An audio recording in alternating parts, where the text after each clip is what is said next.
Mellow greetings, everybody. My name is James. I am from the internet. Today we are going to be talking about your favorite subject, El Presidente, Donald Trump. Now, I told you I would only talk about Trump once a week in our weekly segment, and today is the day for that segment. Consider this my parting 2020 gift to you all. It is your weekly segment. What the fuck is going on with Donald Trump? Well, to start with, he's still emailing me an awful lot. For those of you who are not aware, about a month ago, I donated $1 to the Donald Trump campaign a month after the actual election, just to see what would happen. And he likes to send me a lot of emails. If you have any questions when you're done watching this one, there's a video from about 10 days ago called I donated $1 to Donald Trump, and here's all the batshit crazy emails he sent me. So feel free to peruse that. So in the last 10 days, he has sent me... He sent me 50 emails in the last 10 days. Most of them run along the lines of, if I don't give him another dollar, I'm not a real patriot. And, you know, gosh darn it, he could really use that money to help fight the fix. And, you know, the usual fare that Donald Trump campaign likes to send out 5 times a day. You know, he just wants more money for the legal battles that he's no longer fighting, or the Georgia special runoffs that he's not donating to, or I would just assume to mostly add to the $200 million pile of cash he's already taken in, and he just wants to add to it on his way out because, well, you know, why not grift $300 million instead of $200 million if you can? It's very Trumpy of him. So there you go, 50 emails, 10 days. How about an update on Trump's legal challenges? The answer. You have a point of order? The answer that I gave you is they didn't bother to interview a single witness, just like you. So that's still a thing. Yeah, apparently Rudy farting on Jenna Ellis was the highlight of the Trump legal campaign. He ended up going 1 for 54 on all the different legal briefings and failed injunctions and lawsuits and everything else that they filed across all the states and in the federal government. So, you know, not really good, but that fart will live forever. You have no idea how much mileage I'm going to get out of that thing. Like 10 years from now, I'm still going to be sitting here talking into a microphone, pressing a button just to make the Rudy fart sound come out. I promise. So we know what the Trump campaign is up to, asking for money. We know what the Trump legal team is up to, farting on Jenna Ellis. So what is the man himself doing? How did he spend the holidays? Did he get a chance to, you know, rest and recharge and, you know, have a little me time? Because from what I understand, Donald Trump gets absolutely no me time. You know, it's just always work, work, work, work, work. President, president, president, you know, 24/7. He's out there pushing really hard to do things and sign stuff. So hopefully he was able to recharge. Oh, well, that seems unfortunate. It looks like there's trouble in paradise. By the way, I have dibs on the working theory that Donald Trump is setting himself up to switch from The Apprentice to The Bachelor after he gets out of the White House. So if that shit happens, just remember this clip, okay? What? He's addicted to being a reality TV host. That's literally what he thought the last 4 years were. He was sitting in the White House, like in his head, he was like producing a TV show. Like he sat around going, oh, what would Mark Burnett do? He wasn't like, what would Ronald Reagan do? Or, you know, what would Dwight Eisenhower do?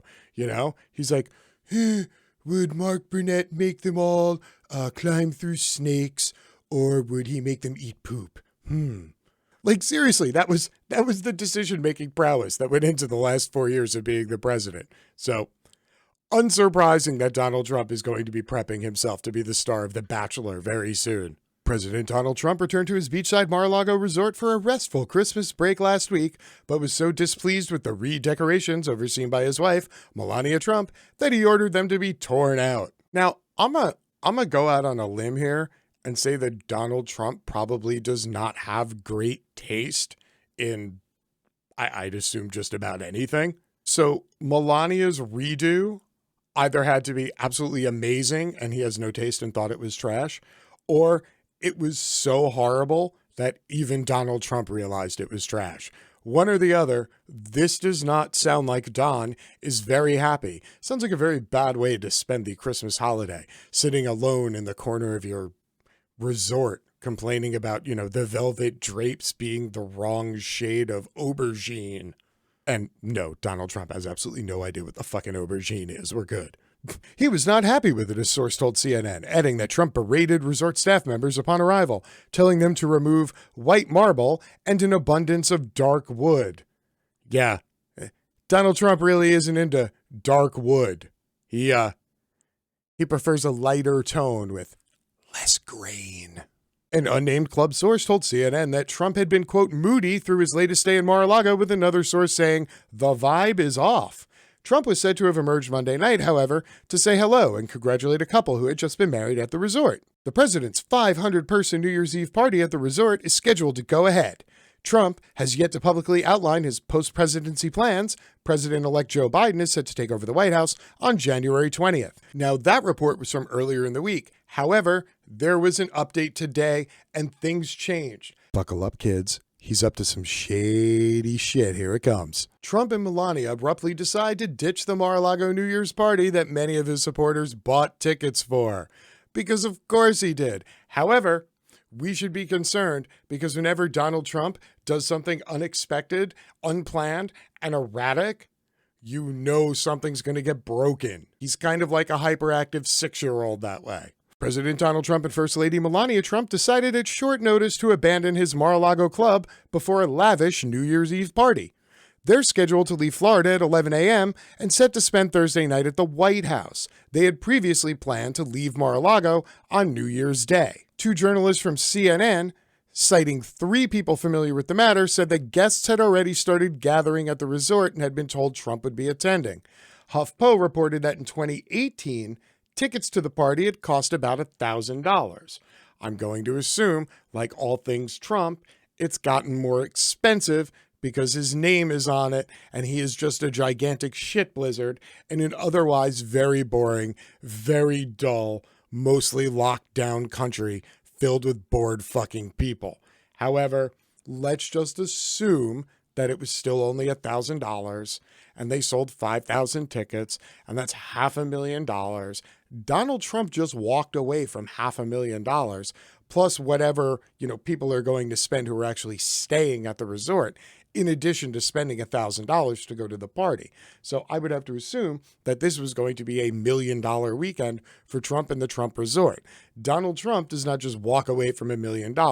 If you remember, Donald Trump, up until his election grift, was pretty much dead broke and had enormous personal loans that were coming due to Deutsche Bank sometime in 2021 to the tune of $400 million. So for Trump to leave money on the table, some shady shit's about to happen. The party was organized despite surging coronavirus cases in the U.S. CNN said it wasn't clear what coronavirus measures were planned for the event. I'm going to go out on a limb here and say absolutely none. Neither Trump nor the White House gave a reason for Trump's early departure from the resort. The AP reported that since arriving at Mar-a-Lago on December 23rd, the president has spent most of his time repeating his grievances about the result of the election, which he lost to Joe Biden. Wait a minute. Donald Trump, a grumpy, angry, yelly old white dude, spent the week around Christmas yelling and airing grievances? Hold on. I think I have a thing for this. The tradition of Festivus begins with the airing of grievances. Trump now plans to return to Washington, D.C. as some congressional Republicans plan to object to formally affirming Biden's win at a joint session on January 6th. Trump has baselessly claimed that he won the election and has tried unsuccessfully to overturn the result. Yes, more than 50 times. Still hasn't happened, but that's right. The 6th. If you've been paying attention, it's all people in the Trump universe are talking about. Why? I'm glad you asked. President Donald Trump and First Lady Melania Trump headed back to Washington Thursday morning in a departure that was earlier than anticipated, as some Republicans plan to delay certification of President-elect Joe Biden's election win when Congress meets next week. Ah, yes, the last stand. This is literally the last place where Trump can try to pull a rabbit out of his ass. Now, I'm sure his ass has more than enough room to hold said rabbit, but Come on. Really? Really? Over the course of his stay in Florida, Trump had been single-mindedly focused on the election results and the upcoming certification process in Congress set for January 6th. After losing dozens of court cases and having his appeal rejected by the Supreme Court, Trump has viewed the January 6th event as his best opportunity to overturn the election he lost. Again, Trump's deluded narcissistic brain can't comprehend the fact that he lost. Like, he can't fathom that 80 million people, most of whom couldn't fucking care less about Joe Biden, literally came out to vote against Trump just to get him to shut the fuck up. Before leaving for Palm Beach, he learned of Vice President Mike Pence's role in the certification proceedings on Capitol Hill, which is mostly ceremonial. As he was flying to Florida for his vacation, Trump retweeted a call from one of his supporters for Pence to refuse to ratify the Electoral College count on January 6th. Come on, Mike, just say no. I hear that's very popular. The people with the red ties love that one. Just say it, Mike. Just say the words, Mike. Say it. While in Florida, Trump had repeatedly raised the January 6th date with members of Congress and other associates. According to people familiar with the conversations, he lobbied senators on whether they would go along with House conservatives in objecting to the results. Senator Josh Hawley, a Missouri Republican, became the first senator to say Wednesday that he would object, which will delay, but not change, the results for the Electoral College count. Trump has also tweeted to his supporters that he'll see them in Washington on that date, a reference to large protests that are planned in the Capitol. In Florida, Trump had been surrounded by people who mostly back his futile election efforts, including Rudy Giuliani, his son Donald Trump, and Donald Trump Jr.'s girlfriend, Kimberly Guilfoyle, who used to be married to Gavin Newsom. So basically, Trump did what Trump does best. He loaded himself up with piles of sycophants, went down to his fucking, secret lair, and then they all sat there and mollified each other with, huge doses of copium, telling each other how awesome they are. No, Rudy, you're the best. No, I'm not the best, Rudy. Okay, I'm the best, Rudy. Thank you, Rudy. I love you too. And that's what they did for like 4 days. And now they're all fucking hyped up on the copium. And now they're going to go charge into Washington, D.C. So just a couple of quick updates before we go. Number one, he tweeted out and thanked AfricaWorldNewspaper.com for naming him Africa World Man of the Year 2020. If you get a chance, go to AfricaWorldNewspaper.com. It is literally a WordPress blog made by one dude in like Nigeria, and Donald Trump just blasted this out because he's like, oh, good, look, the blacks love me. Yes, I would definitely tweet about that. Yes. Solidarity, my brothers. Oh, kill me. Lucky kill me. He's complaining that Twitter is shadow banning, and it's a disgrace that ineffective political leadership refuses to do anything about big tech. They're either afraid or stupid. Nobody really knows. January 6th, see you in D.C. What's going on in D.C., you want to know? Well, here, let me give you a little bitty right from the horse's mouth. This is a Parler post from Enrique Tarrio, the head of the Proud Boys. The Proud Boys will turn out in record numbers on January 6th, but this time with a twist. We will not be wearing our traditional black and yellow. We will be incognito, and we will spread across downtown DC in smaller teams. And who knows, we might even dress in all black for the occasion. The night calls for a black tie event. Yes, by saying that they're going to dress up as the dreaded Antifas and then go out and break stuff and blame it on the Antifas. Yeah, this is basically the part of the movie where Dr. Evil looks at Austin Powers and he's all like chained up and he's like, I am going to tell you my evil plan anyway. I don't expect you to change it. I expect you to die.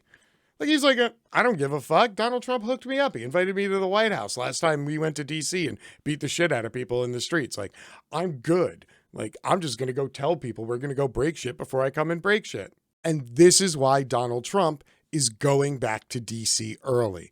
Trump wants to plan for this. He loves the adoration. There is nothing that Donald Trump loves more than the idea of people out in the streets beating the shit out of other people who don't like Donald Trump.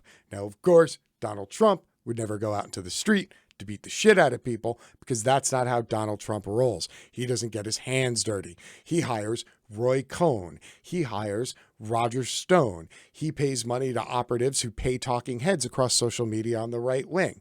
This is what Donald Trump does. He spends other people's money and uses other people's labor to absorb the damage that he himself would normally take. So it turns out the crazy old orange bastard isn't dead and buried yet. Tune back in next week when I bring you another episode of What the Fuck is Donald Trump Up To? Till then, my name is James. I am from the internet and I'm out. Peace.